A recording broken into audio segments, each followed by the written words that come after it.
You ever wonder what it looks like when a superpower just implodes? Well, we're about to find out.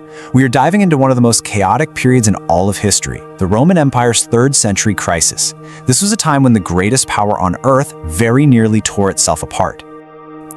Centuries after all this chaos died down, a historian named Zosimus looked back, and this is the grim picture he painted.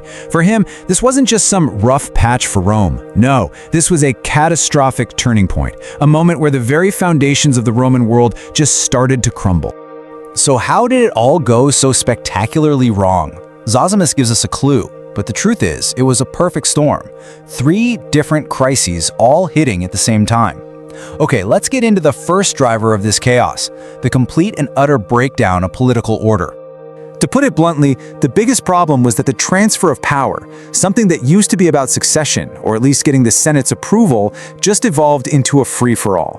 The imperial throne itself was, for all intents and purposes, up for grabs. And who was there to grab it? The army.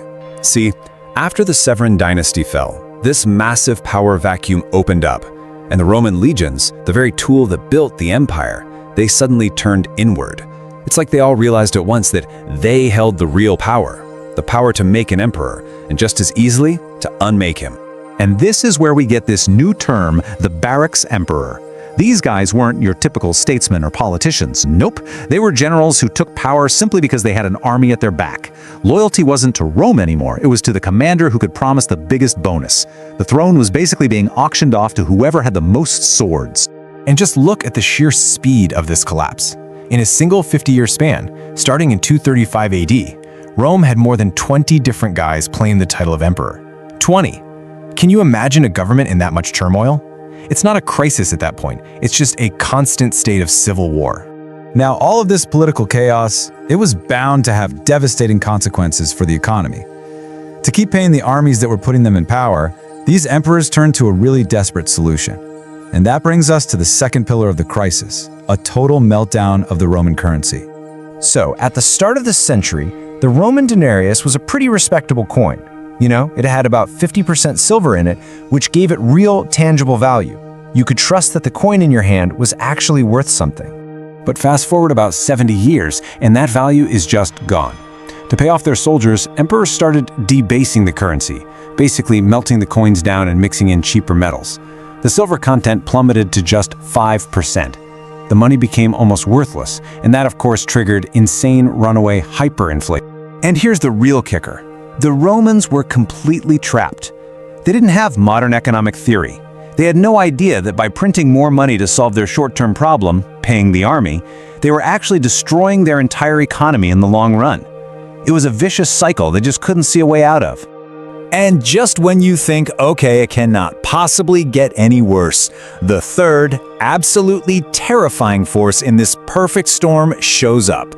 While the empire is already being torn apart by civil war and economic collapse, it gets hit by a biological catastrophe. This invisible enemy, which we now call the Plague of Cyprian, just tore across the empire.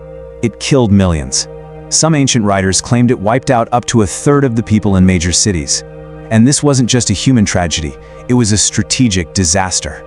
It weakened the army, it destroyed the tax base, it messed up the food supply. It basically poured gasoline on the fires of the other 2 crises. So, when you step back and look at the whole picture, it becomes so clear. This wasn't just a string of bad luck, it was a perfect storm, where each disaster made the other ones worse, creating this downward spiral that brought the mighty Roman Empire right to its knees. Let's just connect the dots one more time. The military crisis needed more and more money, which directly fueled the economic crisis of hyperinflation. And at the exact same time, the biological crisis, the plague, was crippling the army's manpower and the economy's ability to function. Every part of the system was failing at once. It was a complete systemic collapse. The story of Rome's near collapse is just such a stark reminder. It forces us to ask this really timeless question, not just about Rome, but about power, about stability, and about the complex systems that we all rely on today. When political, economic, and maybe even environmental pressures all hit at once, just how fragile is any empire?